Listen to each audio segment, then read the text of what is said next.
These are two writing mistakes that cost me thousands of dollars. Mistake number one, believing I can't make money writing. This belief is self-perpetuating.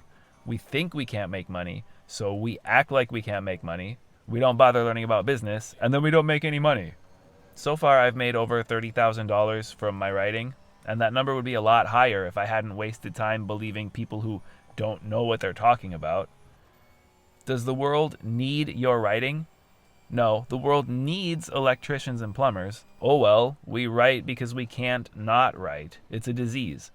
Our society thinks writing doesn't make money, but they also think it's cool to drink a super, Trentum Mocha Venti Macchiato Deluxo with extra whip every single day for breakfast and a super mega burger explosion for dinner, and then they literally wonder why they feel like garbage every day. We don't have to believe everything our culture tells us to believe. A lot of those beliefs were put there purely so stockholders can get a 0.00001% return on their investment.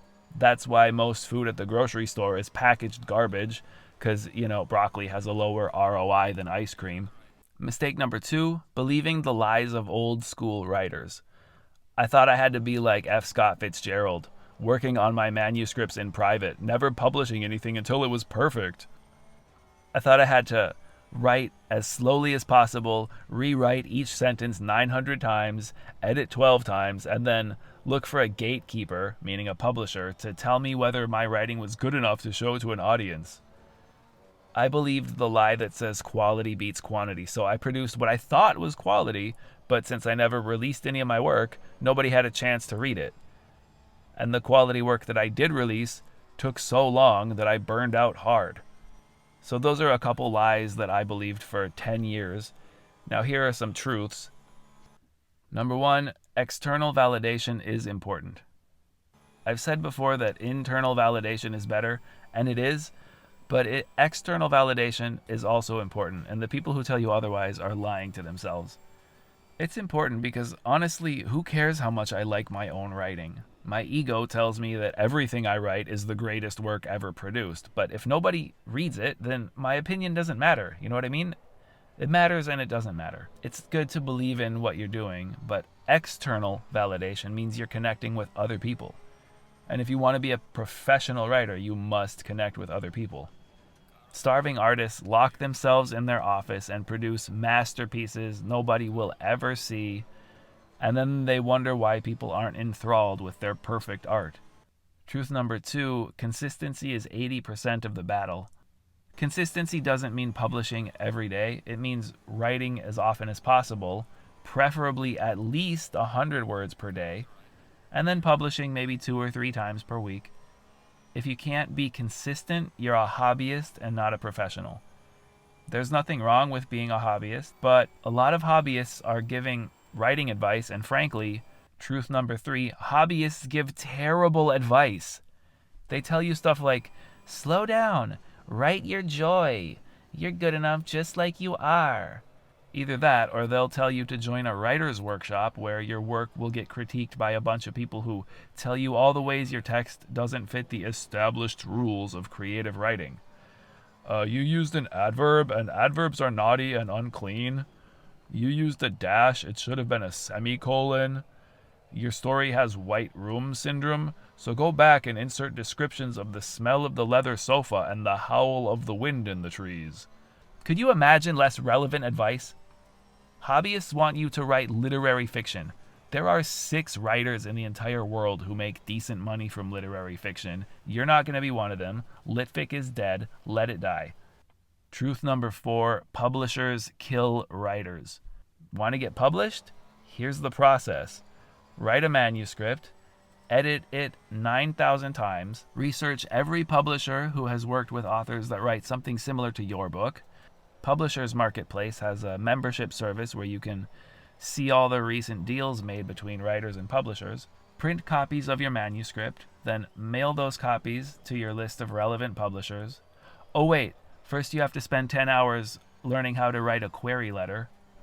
Oh wait, now you have to remember that many publishers get angry if you submit your manuscript to more than one agent, so mail 1 copy of your manuscript to 1 publisher and wait. How long should you wait? Until you get a response. If you don't get a response within a year, you can send one more copy to one more publisher, and wait another year, and then mail another manuscript, and then wait another year and mail another manuscript until you die of old age or the publisher accepts your manuscript. Okay, so your book got accepted. Now your book gets sent to an editor who will tell you all the ways you need to change it so it fits the publisher's arbitrary quality criteria that nobody actually thought about. But, it's the industry standard that we were all taught in Creative Writing 101, so it must be correct. You finish the edits and send it back, and now you wait another year while the cover artist makes the cover. Then they print copies and send them to the bookstore, but they don't do any marketing. That's not their job. Didn't you read the contract? I hope you're happy with your $5,000 advance. Your book didn't sell enough copies to merit giving you another contract. The end. All right, that sounds like a bad plan, so here's a better approach to consider. Start writing online immediately. Publish a new article or a chapter of fiction or a chapter of nonfiction as soon as it's ready. Publish on Wattpad or wherever, Medium, Web Novel, Royal Road, Substack, Tumblr, LinkedIn, Moonquill, Scribblehub, Quora.